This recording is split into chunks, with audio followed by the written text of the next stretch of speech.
Pode começar?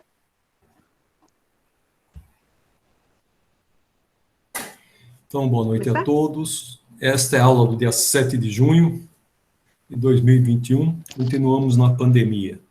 Quem que vai fazer a oração? Eu. Então, nosso irmão Lucimílio vai fazer a oração de abertura para a gente.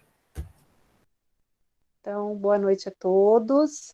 Primeiramente, eu quero agradecer a Deus por mais essa aula, por poder estar aqui. Graças a Deus, cooperado de tudo. Bem, pedir a Deus que proteja todo mundo, que nos livre desse mal, que as pessoas que tiver que passar, que ainda passem, mas passe mais leve, sem maiores consequências. Pedir a Deus que abra nosso coração, nossa mente, para que a gente absorva todos os conhecimentos que nos foram passados essa noite, a gente possa aprender cada vez mais, crescer cada vez mais, evoluir cada vez mais. E assim eu te peço, Senhor, Pai nosso que estais no céu, santificado seja o vosso nome, venha a nós o vosso reino, seja feita a vossa vontade, assim na terra como no céu. O pão nosso de cada dia nos dai hoje, perdoai as nossas ofensas, assim como nós perdoamos a quem nos tem ofendido, e não nos deixeis cair em tentação, mas livrai-nos de todo mal, que assim seja. Graças a Deus. Obrigado, Neile. Bom, eu abri o Evangelho no capítulo 10, item 19. É uma pergunta que é feita. Como ninguém é perfeito, ninguém tem o direito de repreender ao próximo? Seguramente não, uma vez que cada um deve trabalhar pelo progresso de todos, e sobretudo daqueles cuja tutela vos é confiada. Mas é uma razão de fazê-lo com moderação, para um fim útil, e não pelo prazer de denegrir, como se faz na maior parte do tempo. Nesse último caso, a censura é uma maldade. No primeiro é um dever, que a caridade manda cumprir com toda a cautela possível. Por fim, a censura que se lança a um outro deve, ao mesmo tempo, ser dirigida a si mesmo, perguntando-se se não a merece. São Luís. Muito bem. Então, na hora de repreender, precisamos ter cautela, né? Hoje nós vamos começar a parte terceira do Livro dos Espíritos. Eu não sei se vocês estão lembradas, no ano passado eu dei a primeira e a segunda parte, e depois nós fizemos a revisão dessas primeira e segunda parte, por isso que eu vinha correndo bastante com as perguntas, para que a gente pudesse chegar no ponto onde havíamos parado. E ainda bem que começamos agora no mês de junho, vai dar bastante tempo para a gente terminar o livro, com bastante tranquilidade. Então as aulas agora serão mais amenas, menos corridas, tá? A parte terceira, ela corresponde justamente ao Evangelho, que depois veio destrinchar melhor essa parte aí, que é a parte moral, né? Então, uma pergunta que eu queria fazer a vocês: vocês preferem aquelas transparências que tinham antes ou fazer como essa forma que eu vinha fazendo? Deixa eu primeiro projetar para vocês, né?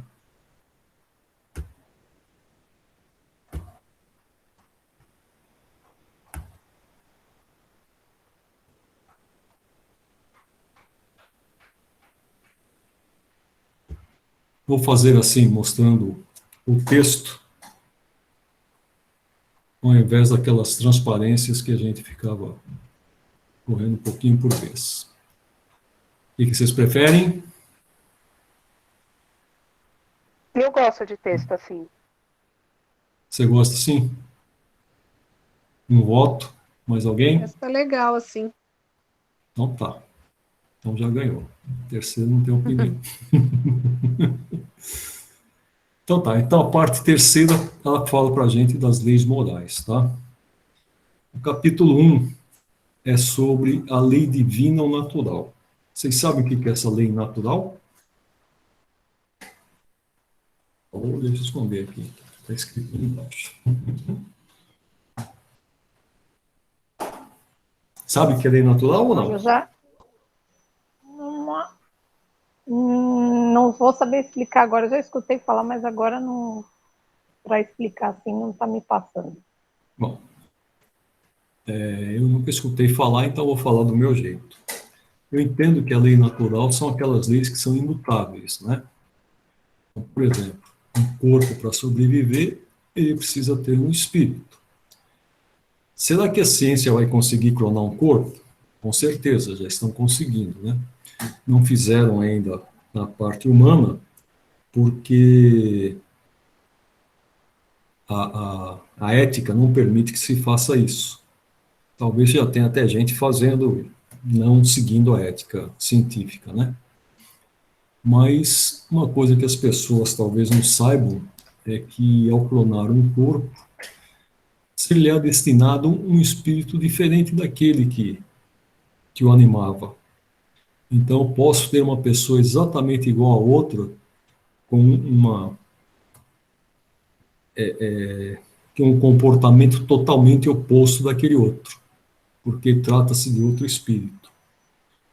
Pode até ser que a ciência, tentando imitar Deus, venha criar corpos, e os nossos irmãos da erraticidade, aqueles mais recalcitrantes, eles indiquem qual espírito que vai reencarnar, e aí o tiro de quem está achando que vai ter exatamente igual a outra pessoa saia pela culatra. É uma pessoa totalmente oposta, uma pessoa totalmente diferente daquela que lhe deu origem. Outras leis naturais são as leis... Viu. Pode falar. Não sei se você viu teve uma novela, né, que abordou esse tema, o Clone. E foi exatamente isso que você está falando. Que eram duas pessoas exatamente iguais, mas com personalidades totalmente diferentes. E aí, conforme você está falando, realmente a lei natural é aquela que é imutável e que não adianta, o homem nunca vai ser Deus, nunca vai conseguir fazer o que é destinado apenas a Deus fazer. Ele pode tentar imitar Deus, né? Mas se igualar a Deus, nunca. Então é isso, mas eu não assisti a novela, não. Ainda bem que já vi que não sou só eu que penso dessa maneira, né? Cadê meu texto? Por que você veio? Eu não pedi você. Tá aqui. Deixa eu fechar esse. Então vamos lá. Vamos ao nosso... Agora ficou a tela menor. Melhorou. Então, caracteres da lei natural. As leis físicas, né? As leis físicas, elas também são leis naturais. Então, por exemplo, a lei da gravidade é uma lei natural. Isso é imutável. Todos os planetas, eles vão ter a lei da gravidade. A ciência está descobrindo algumas outras novas leis, né, para poder explicar cientificamente a evolução do universo. Hoje em dia tem-se como correto que houve um Big Bang, alguns bilhões de anos, aí, alguns falam 13, conforme nossos instrumentos vão melhorando, vai aumentando esse prazo aí, mas a ciência fala hoje que o universo tem de extensão uns 40 bilhões de anos-luz, e a gente consegue enxergar 13 a 14 bilhões de anos-luz. Mais que isso nós não conseguimos enxergar. Como a gente enxerga para os dois lados, são 28 bilhões. 26 bilhões, né? Como eles têm ciência que existem mais coisas além disso daí, então imagino que seja em torno de 40 bilhões. Mas as leis físicas também são imutáveis, novas leis estão sendo descobertas, principalmente em relação ao átomo, né? Como é que o átomo se comporta, que tem uma lei forte, de atração forte, uma lei de atração fraca, e assim por diante. Hoje sabe-se, por exemplo, que o elétron, quando ele pula de uma camada para outra, ele emite luz, ele emite um fóton, né? Já sabe-se como fazer com que o elétron pule, assim por diante. Mas por que ele emite o fóton? A ciência ainda está discutindo isso. Então, existem suposições, mas não certezas, né? Para que a lei do Big Bang ela seja correta, a equação matemática ainda não fecha. Então, será preciso descobrir várias outras leis para poder adequar. Talvez, quando descubram essas outras leis, vão descobrir que, por exemplo, aquilo que o Hawking queria fazer, né? A equação de Deus, a equação que define a Deus. Então, talvez a gente até chegue a esse ponto. Então, vamos ver aqui, caracteres da lei natural. O que se deve entender por lei natural? A lei natural é a lei de Deus. É a única verdadeira para a felicidade do homem. Indica-lhe o que deve fazer ou deixar de fazer, e ele só é feliz quando dela se afasta. Ele só é infeliz quando dela se afasta. Vou até grifar isso aqui, porque isso é importante. É eterna a lei de Deus? Eterna e imutável como o próprio Deus. Então, as leis que ele criou, elas são imutáveis. Será possível que Deus, em certa época, haja prescrito aos homens o que noutra época lhes proibiu? Deus não se engana. Os homens é que são obrigados a modificar suas leis, por imperfeitas. As de Deus, estas são perfeitas. A harmonia que reina no universo material, como no universo moral, se funda em leis estabelecidas por Deus desde toda a eternidade. Realmente, as leis humanas, elas mudam muito, né? O que era aceito há não muito tempo atrás, vamos supor, há uns 10, 12 anos atrás, se a gente for ver em relação à homofobia, em relação à submissão da mulher, né? Em relação à própria sexualidade, existiam leis, inclusive, que proibiam homossexuais, assim por diante. Hoje, isso daí está mudando completamente, né? E está mudando há bem pouco tempo. Como outras leis já mudaram há mais tempo, por exemplo, o duelo ele era aceito em todas as sociedades, hoje já não é mais aceito. Então, as nossas leis, elas são readaptáveis, elas vão se aprimorando com o passar do tempo, né? A gente vai sendo mais cordato, a gente vai ficando mais compreensivo, vamos entendendo melhor as outras pessoas, né, que a gente denomina como, hoje são minorias, talvez num futuro próximo seja a maioria, e vai entendendo que todos têm o direito de se comportar da maneira que bem lhe apraz. Não nos compete a gente cercear os direitos de ninguém, né, e nem querer ditar lei para que as pessoas sigam aquilo que eu estou dizendo. É mais ou menos diferente daquilo que nós temos visto aí, por exemplo, com a Damares, né, que ela acha que tudo tem que ser dentro do que a Bíblia preconiza. Então, não pode ter um casamento homossexual, não pode ter homossexualidade, não pode ter aborto, não pode ter um monte de coisa. Porque a lei proíbe, porque a Bíblia proíbe tudo isso. Então, ela quer impor a lei que ela segue, ela tem todo o direito de seguir, mas ela quer que todo mundo seja igual a ela. E isso é um erro, né? As pessoas não são iguais, as pessoas são bem diferentes, as pessoas pensam diferente, pensam e agem de uma forma diferente. E cada um tem um sentimento, né? Principalmente em relação ao sexo. Quando a gente conseguir entender que sexo é diferente de sexualidade e que o que manda no nosso comportamento é a sexualidade, as pessoas talvez comecem a entender que a homossexualidade não é doença, a homossexualidade é uma forma de pensar. As leis divinas, que é o que compreendem no seu âmbito, concernem alguma outra coisa que não somente o procedimento moral? Todas as da natureza são leis divinas, pois que Deus é o autor de tudo. O sábio estuda as leis da matéria. O homem de bem estuda a prática e pratica as leis da alma, né? Dado é ao homem aprofundar umas e outras? Mas uma única existência não lhe basta para isso. Então, para que a gente aprenda, a gente tem que ter muitas existências, né? Eu vou falar isso por mim. Eu acho que a gente aprende mais errando do que acertando. Quando a gente comete um erro, principalmente na parte moral e assim por diante, isso vai contra o nosso sentir, né? Aquele erro fica marcado na gente e a gente dificilmente vai querer repetir o erro. Ao passo que muitos acertos que a gente faz, a gente nem percebe, porque é uma forma de agir, a gente vai agir daquela maneira sempre, então não percebe que esteja acertando.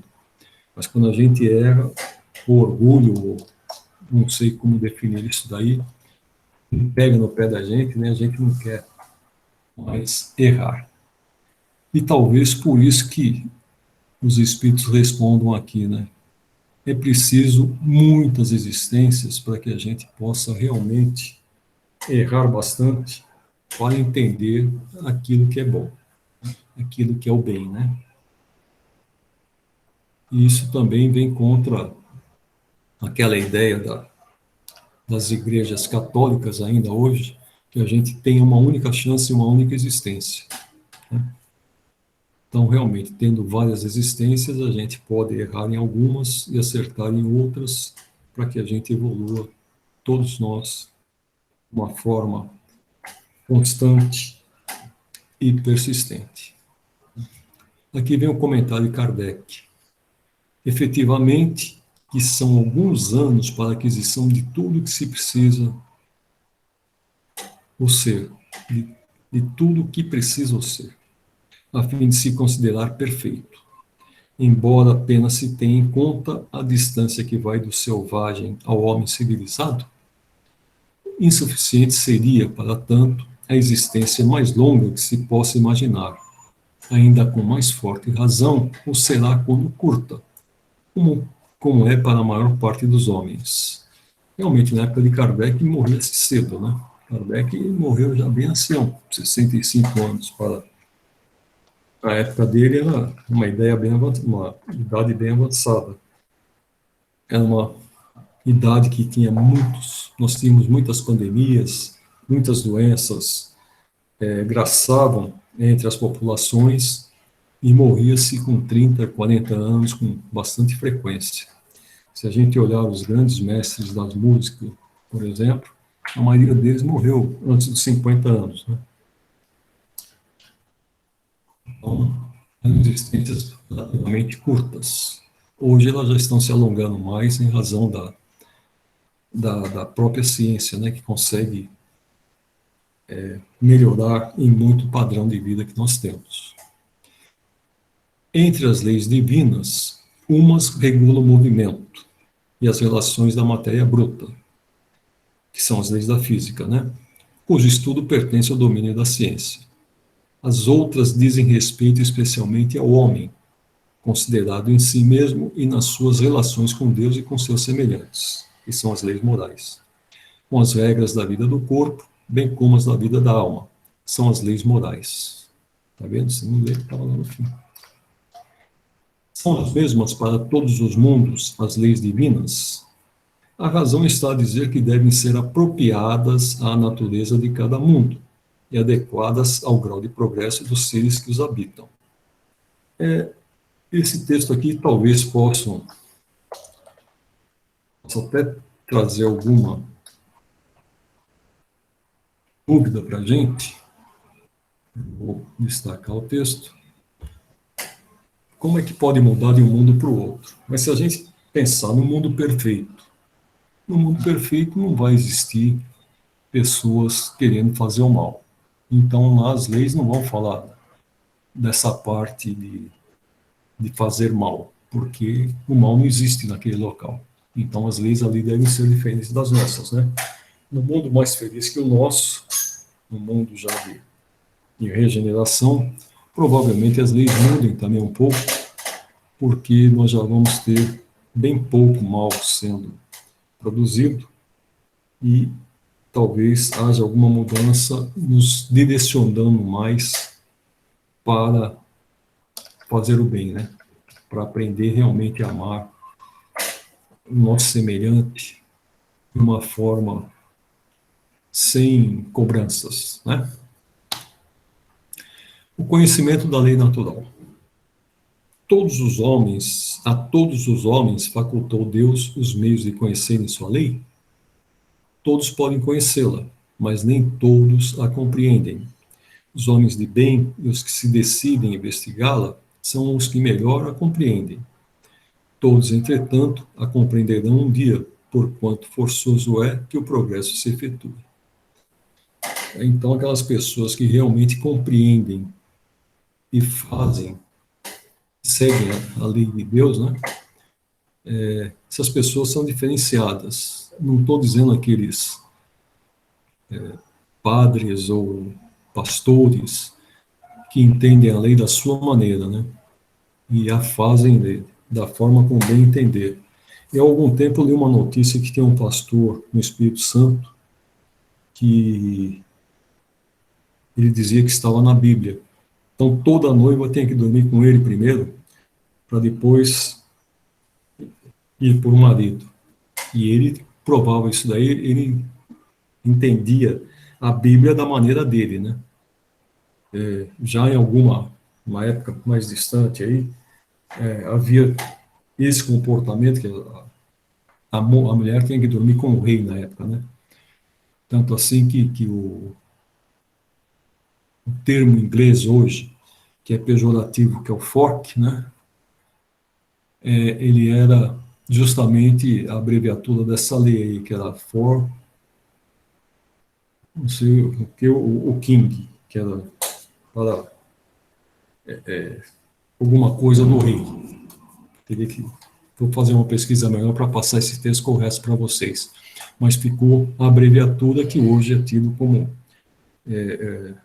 uma forma pejorativa de falar sobre uma relação sexual, né? A justiça das diversas encarnações do homem é uma consequência deste princípio, pois que, em cada nova existência, sua inteligência se acha mais desenvolvida e ele compreende melhor o que é bem e o que é mal. Se numa só existência tudo lhe devesse ficar ultimado, qual seria a sorte de tantos milhões de seres que morrem todos os dias no embrutecimento da selvageria ou nas trevas da ignorância, sem que deles tenha dependido por se instruírem? Isso está explicado lá atrás nas perguntas 171 a 222, né? Quando fala a respeito da reencarnação e da multiplicidade de existências. Aqui, em alguns momentos, Kardec foi tido como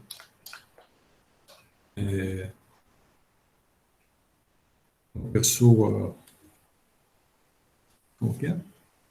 Racista, porque ele se referia, em alguns momentos, ele pegava o selvagem como ponto de comparação, né? Inclusive, quando ele fala que o espírito que está encarnado lá no selvagem é um espírito menos adiantado que o nosso. Mas ele fazia isso daí como termo de comparação, né? Realmente, se a gente pegar hoje um selvagem, um índio, que more na floresta amazônica, que ele esteja numa comunidade isolada do resto do mundo, dentro da selva ele tem pleno conhecimento. Então ali é o métier dele, né? Ali ele se alimenta, ali ele sobrevive, ali ele planta a sua roça, planta a sua mandioca, planta o seu milho, assim por diante. Mas a vida dele não tem uma outra perspectiva, né? É o dia a dia, o próximo dia. Se ele sai para caçar, ele pode vir à caça de um outro animal, ele pode não encontrar comida e assim por diante. Ele não tem uma forma de mudar. A sua inteligência ainda não está, embora bem desenvolvida para ele sobreviver na mata, mas não tem como criar instrumentos e assim por diante. Então, ele apenas sobrevive naquele local, talvez, com certeza, melhorando um pouco, mas se ele viesse para um centro urbano, ele teria muitas dificuldades, né? Então, quando Kardec se refere ao selvagem, ele não está denegrindo o selvagem, está dizendo que é um espírito em início de desenvolvimento. E por isso ele criava uma certa distância entre um espírito que já convivesse no meio urbano com um espírito que vivesse no meio da selva. Mas teve, inclusive, a gente pega aqui no livro, aqui, na página 471, na página 471 do livro dos Espíritos, principalmente esse que está na internet, porque nessa página eles vão dizer a respeito desse comportamento de Kardec, né, que hoje é um comportamento que não é adequado. É uma das leis humanas que mudaram. Foge do politicamente correto. Me entendi. Falei que foge Repete, do por favor. politicamente correto. Eu falei que foge do politicamente correto. Sim. Você sabe que aquele livro, Os Três Negrinhos, da Agatha Christie, ele teve que mudar de nome? Se você procurar esse livro, você não encontra mais. Eu não sei, gente, como é que está agora, se são os três afrodescendentes. É muito complicado isso. É muito complicado essas questões, está doido. Sim. O pessoal deturpa. A pessoa até fala, escreve, não é por uma questão pejorativa, mas hoje em dia tudo é levado por esse lado. Eu acho que está tendo até um certo exagero, mas tudo bem. Outro dia, lá na faculdade, nós estávamos numa reunião lá... Está tendo muito exagero, Dirceu. Desculpa, muito exagero. Eu acho que tem. Porque você vê que tem aventuras do Pedrinho, de Monteiro Lobato, está sendo vetado. Sim, sim. E uma vez eu li, meu filho tem um colega, ele mora na Irlanda, e ele compartilhou um documento lá, uma reportagem, que eles estavam querendo proibir a exibição do filme Crazy. Sabe qual é o motivo? Não tinha negro no filme. Não tem quase negros, né? Tinha muito bullying. Não, isso estava sendo, parece que a exibição do filme eles queriam proibir na Inglaterra, uma coisa assim. Ele que mora lá na Irlanda é que mandou esse... Entendeu? Então, assim, era bullying com aquela moça, né, que fica grávida, que ninguém quer saber dela. Não tem negro no filme. É um musical, um clássico do finalzinho dos anos 70. Então, assim, você olha para esse tipo de coisa, você fala, gente, essa geração vai pagar aonde? Isso é que eu chamo intolerância. Sim. Realmente, antes era comum falar, não estão querendo acabar com a estátua do Borba Gato lá em Santo Amaro? Qual o motivo? Porque eles perseguiam o índio. Qual que é a função dos bandeirantes? Eles iam pegar índio para virar escravo. Gente, então, é um absurdo querendo acabar. Na época dele era certo. E fora que, assim, muita coisa da nossa história, ela foi distorcida e omitida. Então, não é bem perseguição, mas agora levam tudo para esse lado, né? Eu tive um problema lá na faculdade. Eu estava dando aula no cursinho e o menino que dava aula de história, ele falou que o Sarney pertenceu ao PFL. Falei para ele, o Sarney nunca foi do PFL. Não foi, não sei o que e tal. Escuta, eu vivi essa época. Eu lembro até hoje o dia que o Sarney saiu da Arena, que depois era PSD, quando ele entrou no PMDB, a frase que ele falou foi a seguinte: aqui não tinham políticos profissionais, agora tem. Ele se definiu como um político profissional. Em seguida, já foi candidato a vice-presidente junto com o Tancredo Neves. E acabou virando presidente do Brasil. Né? Ele nunca foi do PFL. Você sabe que tem um livro impresso falando que ele foi do PSDB, do PFL, fundador do PFL, não sei o quê. Ele foi da Frente Absurdo. Liberal, que foi o pessoal que fez a direta já, né? Mas ele nunca foi do PFL. São coisas assim que... Mas você pega esses escritores que têm tendência política, eles acabam deturpando a coisa, né? Acabam alterando a história. Realmente, quem escreve a história é sempre o vencedor, né? Você pega os americanos ganhando a guerra, eles escreveram sobre a Segunda Guerra Mundial. Mas é aquilo que sempre falam, quando Do você não jeito conhece deles. a sua história, você é enganado facilmente, né? Sim, realmente. E, infelizmente, aqui a gente não quer ver. O Brasil não tem memória, né? Você pega essas Não, cidades tem tanto pequenas nome aí no importante interior... que devia ser lembrado na história e não é. Mas Outros que não não vai longe. são Você tão vai no... relevantes assim. Sim. Você vai no interior, por exemplo, você pega... Como é que começou a cidade? Você tem aquelas construções... Não, ninguém preserva, vai destruindo tudo, principalmente essas cidades mais novas, né? Talvez Itu, que é uma cidade que já era um pouco mais antiga, ela ainda preserve aquela praça, preserve algumas coisas, mas o pessoal não tem muita memória, não. Não vão tombando as coisas e mantendo os prédios. Você vê aqui em São Vicente, o que a gente tem tem aquela vidinha lá que é imitação, porque a Não, vida não era ali, né? você Ficou em viu a frente. mão a mão do padre José de Anchieta, que foi arrancada sei lá quantas vezes, né? É uma depredação do patrimônio, Isso é daí, falta de patriotismo isso. Sim. Bom, estamos todos aprendendo, eles também, né? Vamos seguir aqui. Antes de se unir ao corpo, a alma compreende melhor a lei de Deus do que depois de encarnada? Compreende-a de acordo com o grau de perfeição que tem atingido e dela guarda a intuição quando unida ao corpo. Os maus instintos, porém, fazem ordinariamente que o homem a esqueça, né? Depende de como a gente foi para a erraticidade, né? Se a gente já tem algum conhecimento, provavelmente tem estagiado no umbral e tal, mas depois a gente é recolhido e preparado para reencarnar aqui na Terra. Então a gente vem com esse grau, com esse conhecimento, né? Talvez não tenhamos o grau de perfeição que ele está falando aqui. A gente vai guardar a intuição dela no corpo. A gente sabe que está fazendo coisa errada. Isso todo mundo tem consciência, né? Pode ser que a gente persista em cometer o erro, mas sabe que está fazendo coisa errada.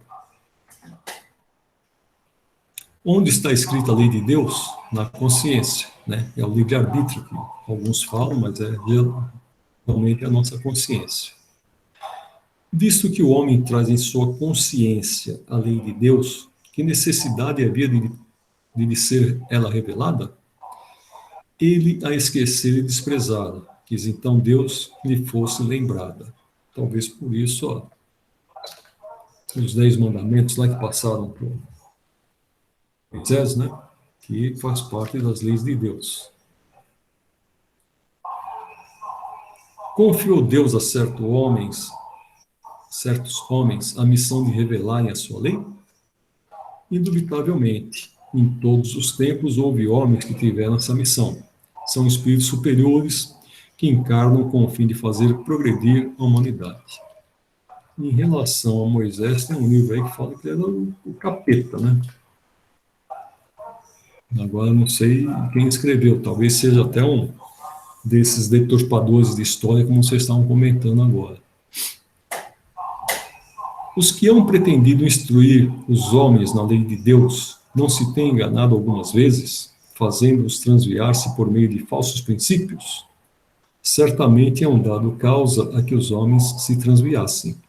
Aqueles que não eram inspirados por Deus e que, por ambição, tomaram sobre si o encargo que lhes não fora cometido, todavia, como eram, afinal, homens de gênio, mesmo entre os erros que ensinaram, grandes verdades muitas vezes se encontram. Eu acho que aqui eu vou fazer um comentário que talvez não seja adequado. A gente não deve criticar os outros. Mas eu vejo, por exemplo, de falar homens de gênio, né? Nosso irmão lá da Igreja Universal, ele tem uma conversa muito boa, não só ele, né? Aquele Valdomiro também, que fazia parte da igreja dele, como se achou melhor que ele, resolveu fazer sua própria igreja, e assim por diante. Eles acabam convencendo as pessoas sobre aquilo que eles acreditam, né? Então, muitas verdades são passadas a eles, mas junto a essas verdades, muitas mentiras também, né? Então, quem estava comentando na aula passada, na aula retrasada, que ficou decepcionada com o Edir Macedo porque ele falou que não era por causa da pandemia que devia deixar de contribuir com o dízimo? Foi uma de vocês que falou isso daí, não foi? Ou foi a Kátia? Alguém fez esse comentário. Então, o que é mais importante para eles? É o dízimo ou o seu pupilo, né? Não sei. Talvez para alguns seja mais o dízimo.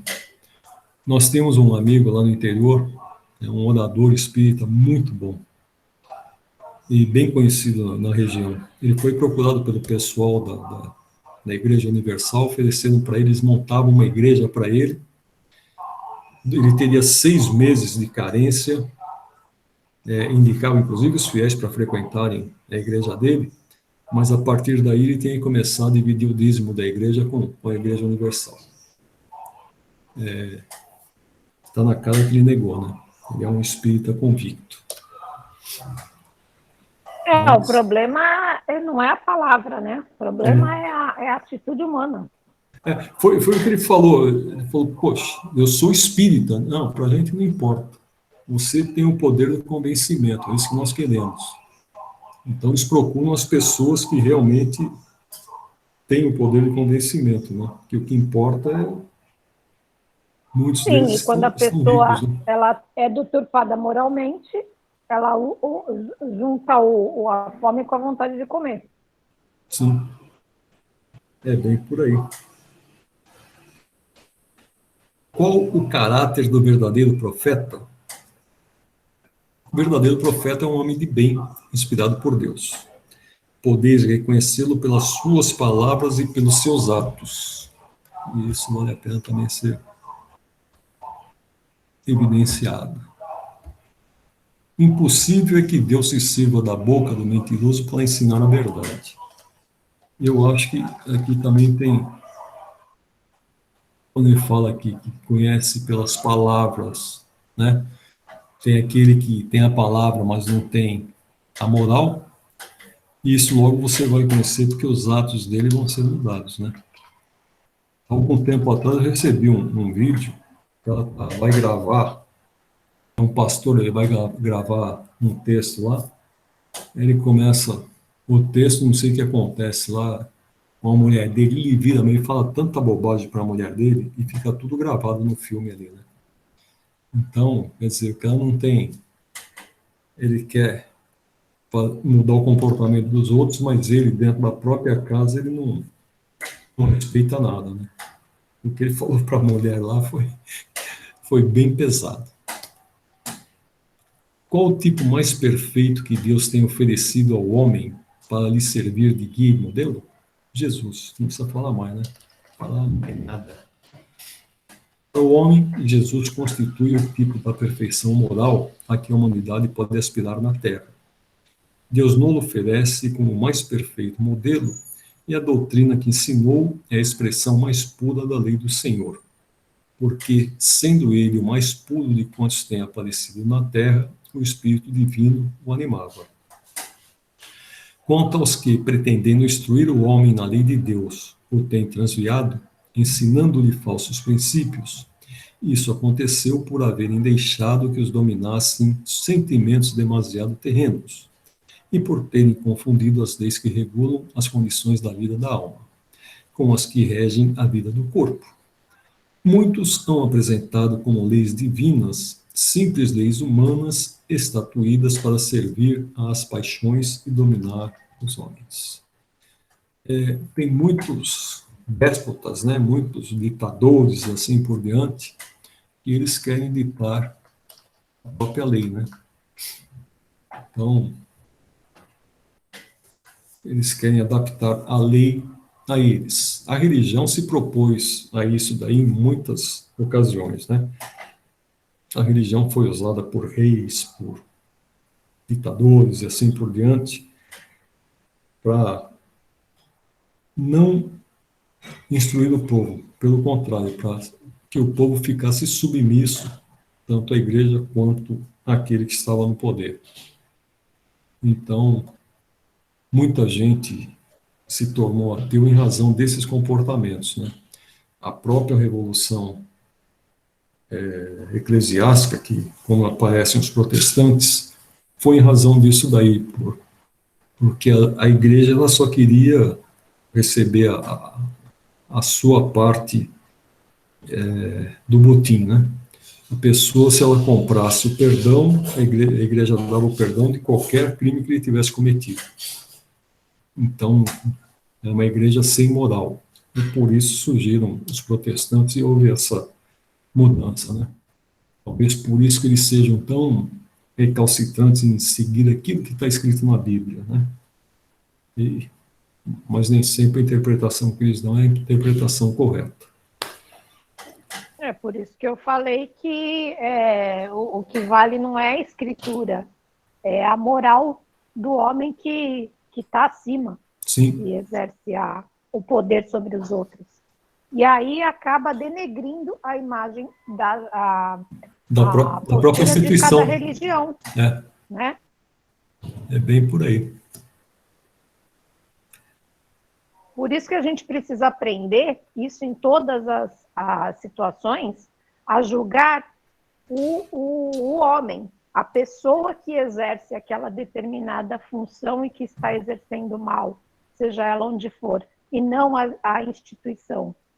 Porque Sim. As pessoas têm a mania de generalizar a coisa, e não, ela tem que apontar o erro daquela pessoa, para cobrar dele o acerto. Outro dia eu estava assistindo um programa aqui,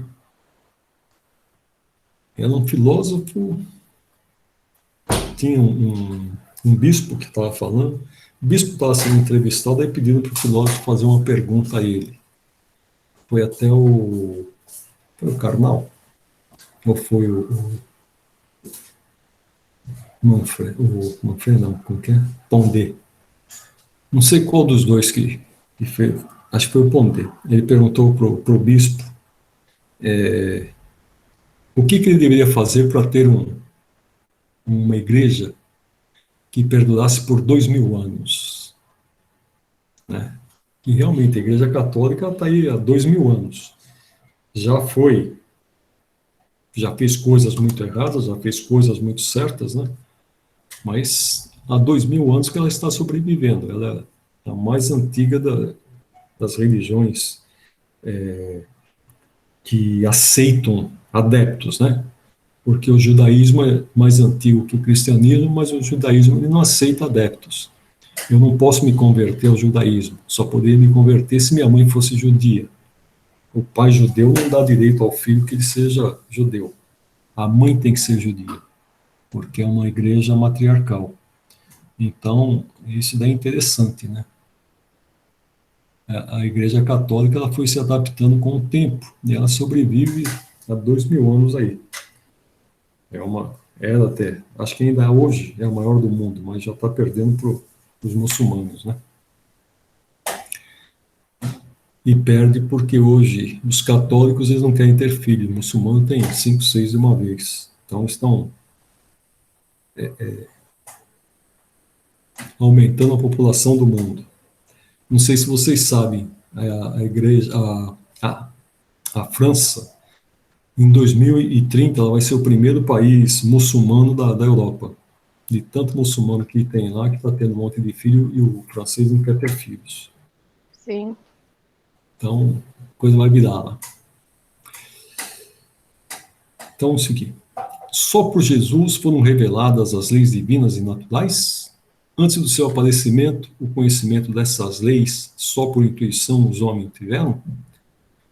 Já não dissemos que elas estão escritas por toda parte?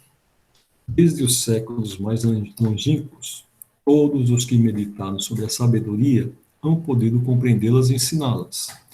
Pelos ensinos, mesmo incompletos, que espalharam, prepararam o terreno para receber a semente. Estando as leis divinas escritas no livro da natureza, possível foi ao homem conhecê-las, logo que as quis procurar. Por isso é que os preceitos que consagram foram, desde todos os tempos, proclamados pelos homens de bem, e também por isso é que os elementos delas se encontram, se bem que incompletos ou adulterados pela ignorância, na doutrina moral de todos os povos saídos da barbárie. Realmente, se a gente pegar, por exemplo, Platão,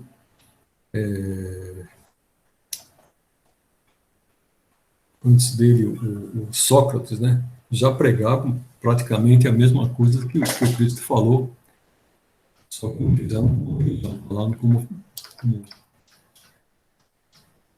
filósofos, né? Eles pregavam esse o amai-vos uns aos outros da mesma maneira que Jesus veio pregar. Foi até uma forma de preparar o terreno para a vinda do próprio Cristo. Eles foram uma espécie de precursores do espiritismo, né? Sim. Mas se você pegar em outras religiões, por exemplo, na China tem Forri, um nome assim. Tem outro que é Menchu. Depois tem o Kung Fu Tzu, que veio como Confúcio para a gente, né? Na Índia teve o Krishna, teve Buda, são todos precursores de Jesus, se bem que ali o Buda já deu uma visão um pouco diferenciada, né, de que era do Nirvana e assim por diante. A gente não conhece para dizer o que é Cristo. Mas de todos eles o fundamento é a espiritualidade, né? Sim. É as vidas sucessivas. Eu sei que o pessoal que segue o Krishna, né, tem muito nas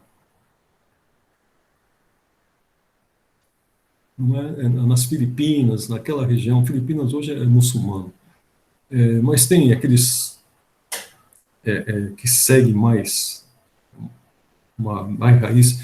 Tem um local lá, que eles andam todo em amarelo, como a gente vê esses Hare Krishna por aí, né? E eles não podem produzir a comida deles, eles têm que sair e pedir a comida todo dia. Todos os monges daquela localidade, eles têm que sair na comunidade pedindo comida. E eles não podem produzir a comida deles. Então, eu não sei o que eles preconizam lá, mas isso daí, né? A humildade, você tem que se submeter, se você conseguir a comida, você come, se você não conseguir, você não come, e assim por diante. Talvez seja até um exagero, né?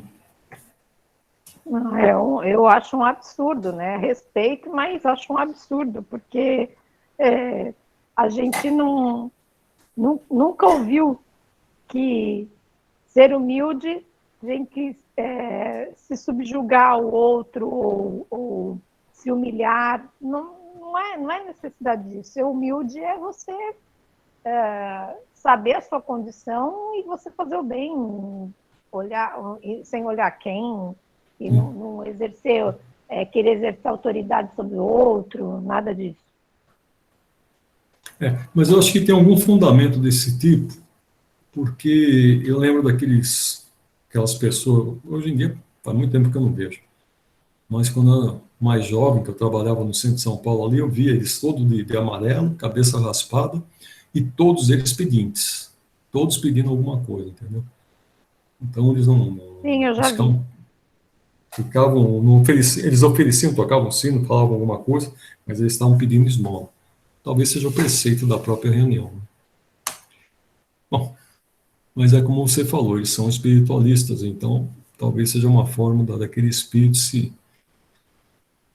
se passar por essas necessidades para aprender para o futuro, né? Tudo é um aprendizado. Uma vez que Jesus ensinou as verdadeiras leis de Deus, qual a utilidade do ensino que os espíritos dão? Terão que nos ensinar mais alguma coisa? Jesus empregava a miúde, na sua linguagem, alegorias e parábolas, porque falava de conformidade com os tempos e os lugares. Faça mister agora que a verdade se torna inteligível para todo mundo. Muito necessário é que aquelas leis sejam explicadas e desenvolvidas. Tão poucos são os que a compreendem e ainda menos os que as praticam. A nossa missão consiste em abrir os olhos e os ouvidos de todos, confundindo os orgulhosos e desmascarando os hipócritas, os que vestem a capa da virtude e da religião a fim de ocultarem suas torpezas. O ensino dos Espíritos tem que ser claro e sem equívocos, para que ninguém possa pretextar ignorância e para que todos o possam julgar e apreciar com a razão. Estamos incumbidos de preparar o reino do bem que Jesus anunciou. Daí a necessidade de que a ninguém seja possível interpretar a lei de Deus ao sabor de suas paixões, nem falsear o sentido de uma lei toda de amor e de caridade.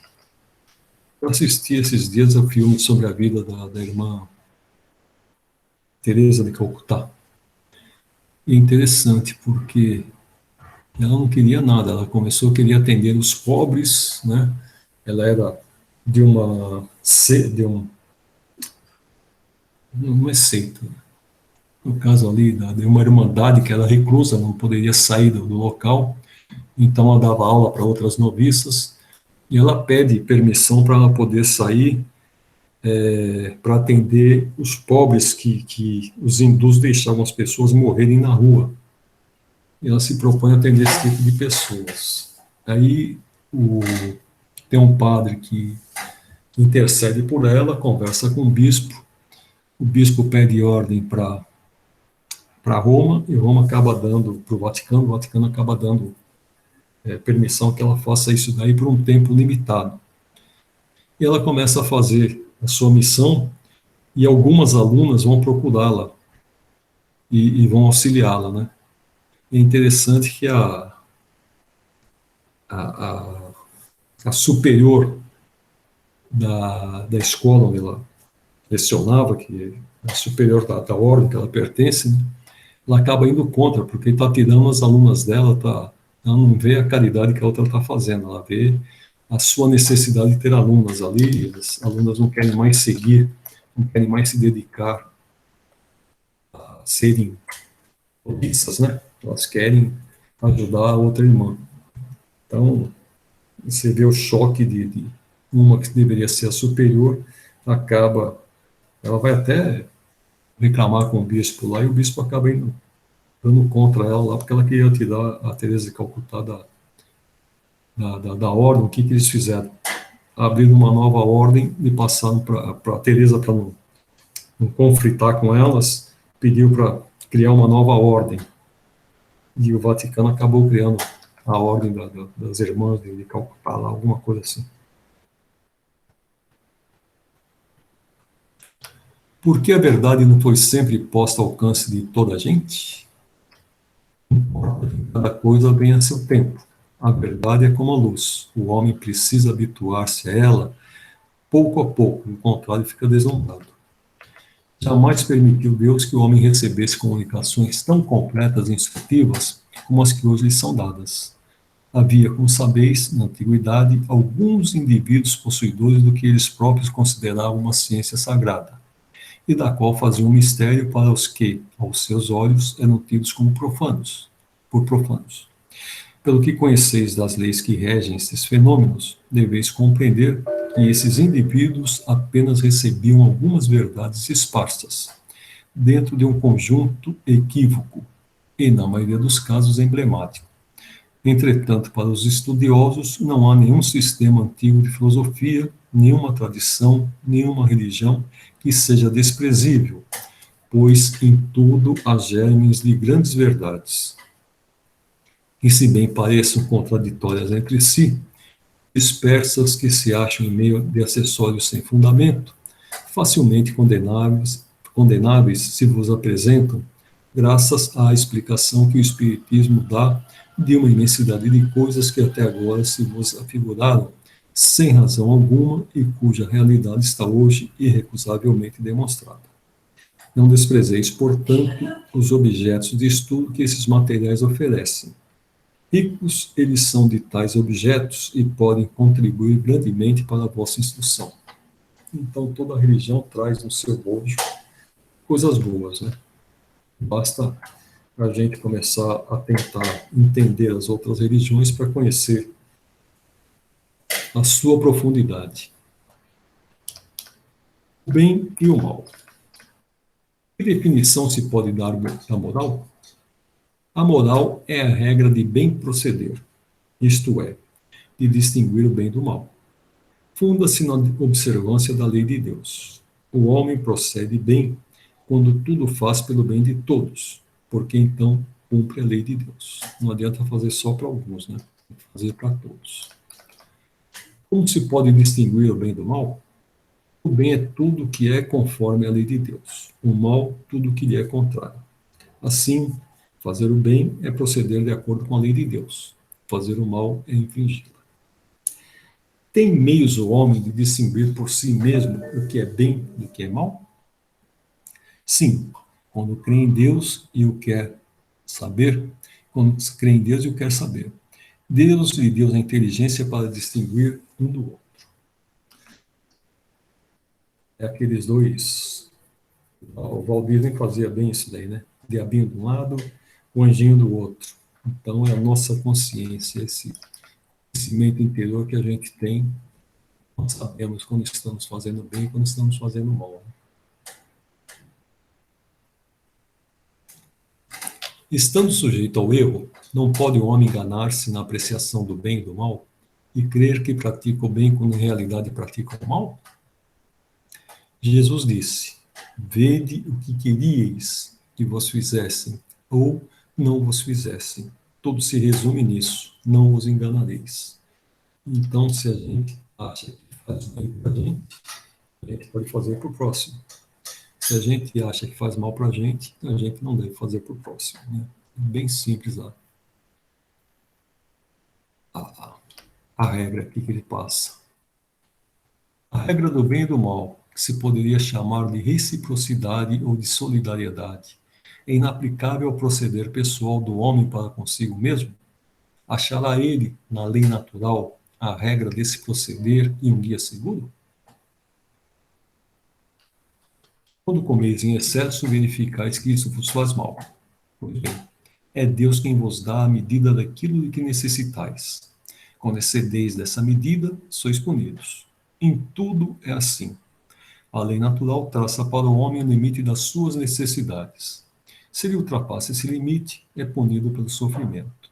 Se atendesse sempre à voz que lhe diz, basta, evitaria a maior parte dos males, cuja culpa lança a natureza. Então, aquela história que foi a azeitona que fez mal, é a voz de Deus que está se manifestando. Né? Por que está o mal na natureza das coisas? Falo do mal moral. Não podia Deus ter criado a humanidade em melhores condições? Já te dissemos, os espíritos foram criados simples e ignorantes. Isso está no 115. Deus deixa que o homem escolha o caminho. Tanto pior para ele se toma o caminho mau. Mais longa será sua peregrinação. Se não existissem montanhas, não compreenderia o homem que se pode subir e descer. Se não existissem rochas, não compreenderia que há corpos duros. É preciso que o espírito ganhe experiência. É preciso, portanto, que conheça o bem e o mal. Eis porque se une ao corpo. Tem que conhecer os dois, né? Para saber, inclusive, diferenciar. As diferentes posições sociais nascem necessidades e não são idênticas para todos os homens. Não parece poder inferir-se daí que a lei natural não constitui regra uniforme? Essas diferentes posições são da natureza das coisas e conformes à lei do progresso. Isso não infirma a unidade da lei natural, que se aplica a tudo. As necessidades de quem está numa alta posição são bem diferentes das de outros. Né? Eu vi esses dias, não sei se vocês viram, o cara pôs fogo num carro desses que custa milhões de dólares, não é de real, não é de dólares. O cara tem tanto dinheiro que ele quis mostrar para os outros que ele queria fazer um churrasquinho no escapamento de uma Lamborghini. E o que aconteceu? Pegou fogo no carro. Tem muito dinheiro para querer e muita necessidade de aparecer também, né? Bem feito. Acho que é bem por aí, necessidade de aparecer. Para que fazer isso, né? As condições de existência do homem mudam de acordo com os tempos e os lugares, do que lhe resultam necessidades diferentes de posições sociais apropriadas a essas necessidades, pois que está na ordem das coisas. Tal diversidade é conforme a lei de Deus, lei que não deixa de ser una quanto ao seu princípio. A razão cabe distinguir as necessidades reais das fictícias ou convencionais. Eu li uma vez um livro a respeito disso aí, das necessidades sociais, né? O sujeito, ele era riquíssimo, um jogador contumaz, né? E ele vai no cassino e ele perde um mundaréu de dinheiro, sobra só 1 milhão para ele. Ele sai de lá arrasado, né? Aí tem um pedinte que está lá fora, ele pega todas as fichas que haviam sobrado no bolso dele, dá para o pedinte e depois vai e se suicida, o cara, que tinha só 1 milhão. E o que ele deu para o pedinte era coisa que o pedinte não ganhava nem em um ano. Então foi, para um que era muito pouco, para o outro foi muito, né? Então é interessante essas necessidades de acordo com a posição social. Às vezes a pessoa quer, porque eu estou nessa posição agora, eu tenho que agir assim, assado, virado, tem que ter isso, tem que ter aquilo, tem que ter aquele outro. Esquece que a gente, para viver, precisa de poucas coisas, né? São absolutos para todos os homens o bem e o mal? A lei de Deus é a mesma para todos. Porém, o mal depende principalmente da vontade que se tenha de o praticar. O bem é sempre o bem e o mal sempre o mal, qualquer que seja a posição do homem. Diferença só há quanto ao grau de responsabilidade. Será culpado o selvagem que, cedendo ao seu instinto, se nutre de carne humana? Eu disse que o mal depende da vontade. Pois bem, tanto mais culpado é o homem, quanto melhor sabe o que faz. Aqui a gente tem que desculpar os selvagens. Talvez ele não soubesse na época, mas, por exemplo, os nossos índios aqui, eles não são antropófagos. Eles comiam o seu adversário, o seu inimigo, para poder incorporar a essência do seu espírito. Era com esse intuito que eles comiam. Eles não viviam de comer gente. Nós não vivemos aqui índios antropófagos, embora alguns tenham. Ainda existem algumas tribos que têm essa característica, né, de comer o seu inimigo para poder incorporar uma parte do valor que ele tinha. Era com esse intuito. Não era qualquer um que eles comiam, não. Era o inimigo valoroso, não o inimigo covarde. As circunstâncias dão relativa gravidade ao bem e ao mal. Muitas vezes comete o homem faltas que, nem por serem consequências da posição em que a sociedade o colocou, se tornam menos repreensíveis. A responsabilidade do homem é proporcionada aos meios de que ele dispõe para compreender o bem e o mal. Assim, mais culpado é, aos olhos de Deus, o homem instruído que pratica uma simples injustiça do que o selvagem ignorante que se entrega aos seus instintos, né, e come até o seu inimigo. Por exemplo, o indígena, ele tem, se a criança nasce com algum defeito, eles matam a criança. Mas isso é a sua própria necessidade, porque como eles são nômades, né, quando eles têm que se mudar, talvez aquela criança defeituosa, talvez não, com certeza a criança defeituosa, ela não poderia acompanhá-los. Então, ao invés de ser um ser, seria um ser que estaria sempre dependendo deles. Então, eles já eliminam o mal pela raiz. Algumas tribos norte-americanas, elas têm a mania também, por esse motivo de serem nômades, né? A pessoa, quando ficava velha, ela própria se afastava dos demais da tribo, porque ele seria um peso para a tribo. Então ele se afastava e ia morrer sozinho em algum canto lá. Mas é o costume deles. Parece, às vezes, que o mal é uma consequência da força das coisas. Tal, por exemplo, a necessidade em que o homem se vê, em alguns casos, de destruir até mesmo o seu semelhante. Poder-se-á dizer que há, então, infração da lei de Deus? Embora necessário, o mal não deixa de ser o mal. Essa necessidade desaparece, entretanto, à medida que a alma se depura, passando de uma a outra existência. Então, o mais culpado é o homem quando pratica, porque melhor o compreende. Não sucede frequentemente resultar o mal que o homem pratica da posição em que os outros homens o colocam? Pois, nesse caso, os culpados, o mal recai sobre quem lhe foi o causador. É isso mesmo. Aquele que é levado a praticar o mal pela posição em que seus semelhantes o colocam, tem menos culpa do que os que, assim procedendo, o ocasionaram. Porque cada um será punido não só pelo mal que haja feito, mas também pelo mal a que tenha dado lugar.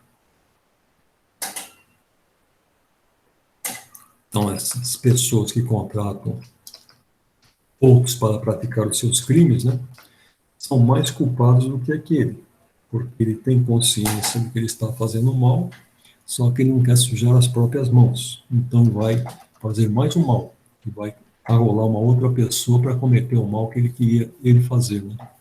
Então, é um duplo pecado. Que a gente vê muito ainda hoje em dia, né? Sim. Em todas as escalas. Sim.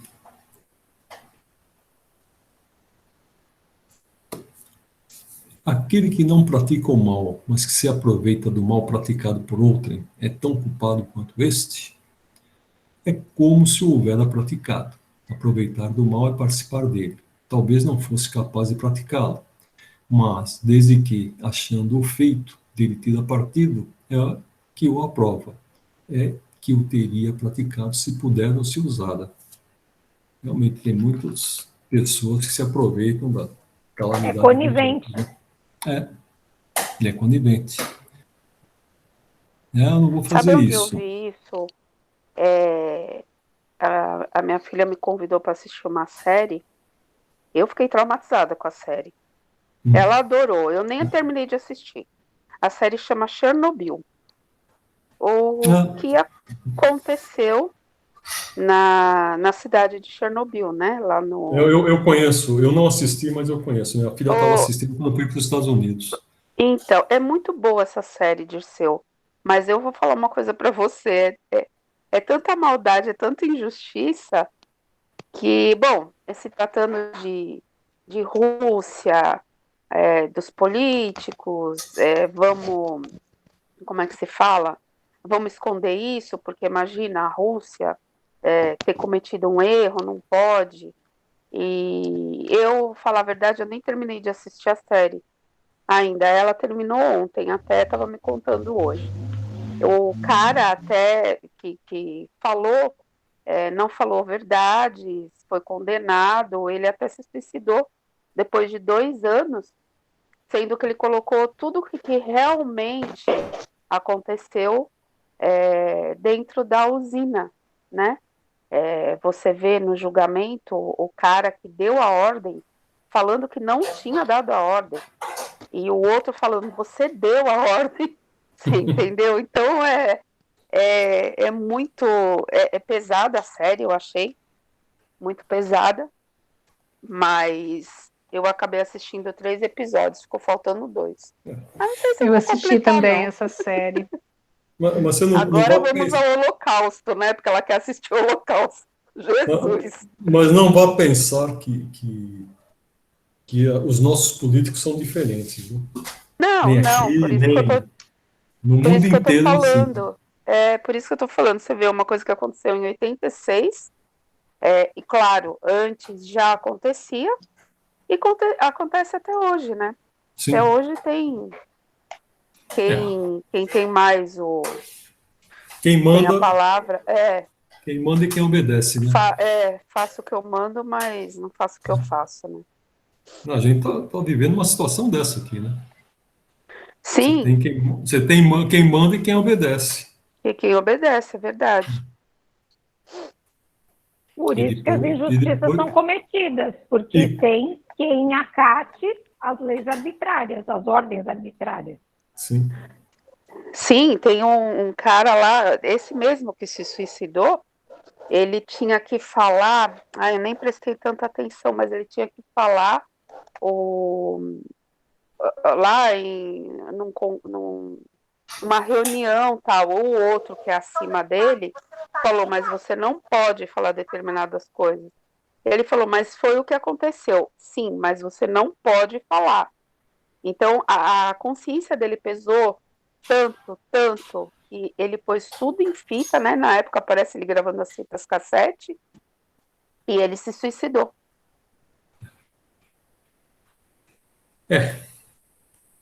E tem muito disso ainda hoje, viu? De suicídios Tem, e assim por diante. Pessoas que se arrependem depois, né? com certeza, né? Porque fez muito mal a muita gente, entendeu? Sim, foi um problema mundial, Porque não eu foi acho um que problema morre gente local. até hoje, né? Em consequência Sim. do que aconteceu lá. E não só lá, né? Porque espalhou para todo o norte da Europa ali. É, Foi uma sim, a coisa toda a bem. região É. foi. Mas você vê, ó. E eles Enfim. são covardes os que mandam, né? O Trump, quando ele falou aquele negócio lá ano passado, que aquele monte de maluco lá foi invadir o Congresso, fazer aquelas cacas que eles fizeram lá, depois ele falou que ele não tinha falado isso. É, Eles se omitem, né? se omitem, continuam se omitindo, muita gente acredita, mas enfim, né? É o que tem. É bem por aí. Vamos seguir aqui. Será tão repreensível quanto fazer o mal, desejá-lo? Conforme a virtude em resistir-se voluntariamente ao mal que se deseja praticar, sobretudo quando há possibilidade de satisfazer-se a esse desejo. Se apenas não o pratica por falta de ocasião, é culpado quem o deseja. Então, o que vale é a intenção, né? Se ele tem intenção, mas não comete, podendo cometer, ainda é desculpável. Agora, se ele não comete porque não tem possibilidade, é tão culpado porque ele teve o pensamento. Para agradar a Deus e assegurar a sua posição futura, bastará que o homem não pratique o mal? Não. Cumpre-lhe fazer o bem no limite de suas forças, porquanto responderá por todo o mal que haja resultado em não haver praticado o bem. Então, isso aqui é bem interessante, né? Você aplica aquelas pessoas que se retiram, que vivem sozinhas, né? Não tem oportunidade de cometer o mal. Ele está fazendo um mal para ele mesmo. Então, não basta você não fazer o mal. Você tem que praticar todo o bem que você possa fazer, né? Inclusive com você mesmo. Haverá quem Sim, pela sua posição... principalmente, né?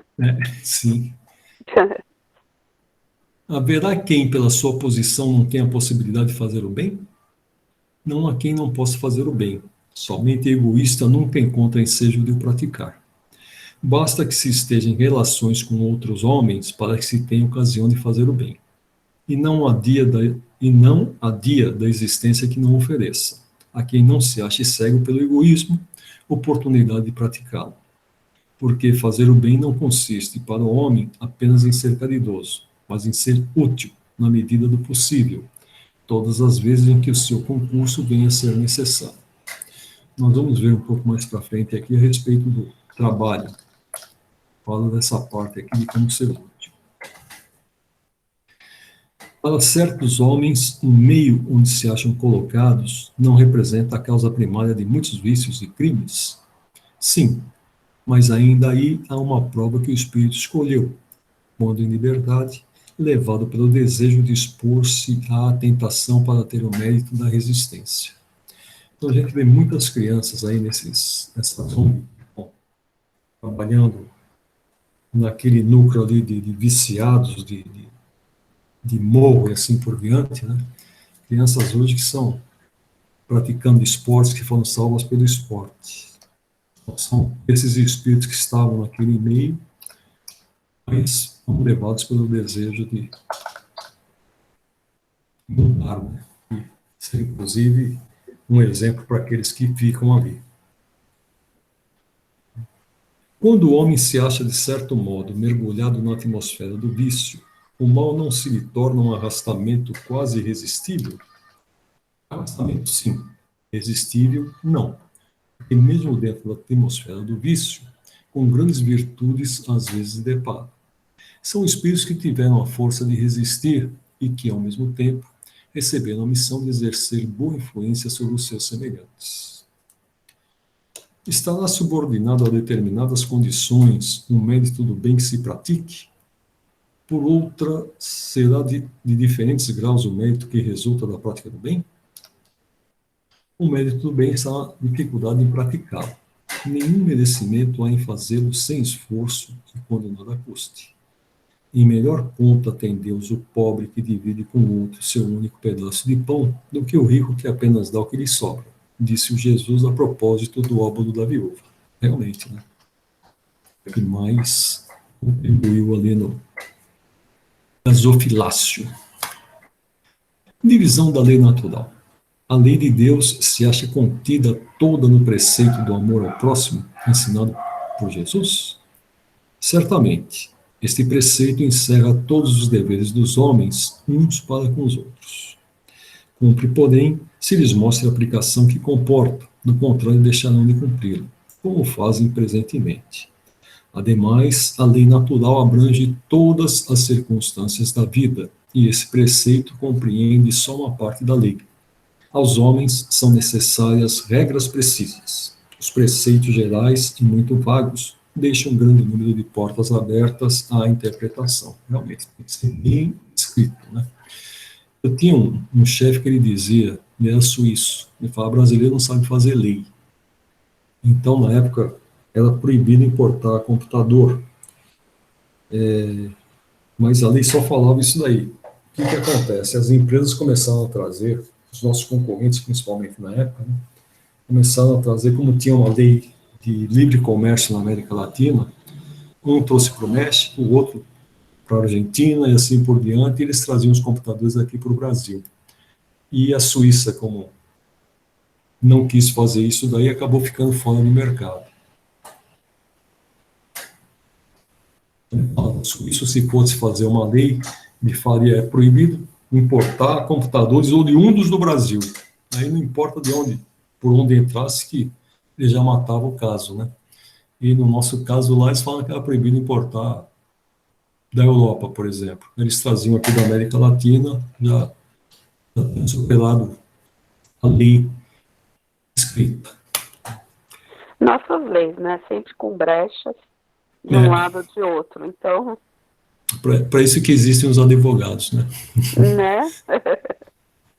Tanto que cada vez que uma pessoa mata a outra, ela fala uma determinada coisa. Quando vem o advogado, a história muda totalmente. Muda, não, meu cliente não falou isso. Na hora ele foi mal interpretado assim por. Eu acho uma cara de pau tremenda desses caras, né? Mas é mesmo. Que pensais da divisão da lei natural em 10 partes, compreendendo as leis de adoração, trabalho, reprodução, conservação, destruição, sociedade, progresso, igualdade e liberdade, e, por fim, a de justiça, amor e caridade? Essa divisão da lei de Deus em 10 partes é a de Moisés e de natureza abranger todas as circunstâncias da vida, o que é essencial. Podes, pois, adotá-la sem que, por isso, tenha qualquer coisa de absoluta, como não tem nenhum dos outros sistemas de classificação, que todos dependem do prisma pelo qual se considere o que quer que seja. A última lei é a mais importante, por ser a que faculta ao homem adiantar-se mais na vida espiritual, visto que resume todas as outras, que é o amor e caridade que ele colocou lá em cima. Então, o texto de hoje era esse aqui. Algum comentário? Não, Dirceu. Não. Já estão satisfeitas? Tudo tranquilo. Você quer dar tranquilo? Certo. Então tá bom. Tranquilo, tranquilo. Então, podemos encerrar a aula. Quem vai fazer Virou aqui. a fechadura? Eu fecho para compensar minha ausência. Ok, obrigado, Priscila. Vamos acalmar nossos corações e agradecer a Deus por mais esta aula, por mais esta oportunidade de conhecimento. Vamos agradecer pela saúde, pela casa, pelo conforto que temos e que isso seja as pessoas tenham a oportunidade de ter o mesmo que nós. Que esta semana seja abençoada e que nos dê as oportunidades para o crescimento a cada dia. Ave Maria, cheia de graça, o Senhor é convosco, bendita sois vós entre as mulheres, e bendito é o fruto do vosso ventre, Jesus. Santa Maria, Mãe de Jesus, rogai por nós, pecadores, agora e na hora de nossa passagem, que assim seja, graças a Deus, graças a Jesus. Obrigado, Cristina. Obrigado a todas vocês. Que tenham Ó uma quem tá boa aqui, ó. semana. Atrás de Que mim. lindo. Lembra aquele Dizer que dia eu que ela paro estava sentada do meu lado? Hoje ela tá aqui, ó. Porque o tive branquinho que tá do parar a lado. gravação. O meu vem sempre para perto de mim quando eu faço evangelho no lar, quando eu estou fazendo alguma prece, ele sempre vem para perto. Ixi, tá num sono lascado. Mudar esse programa aqui.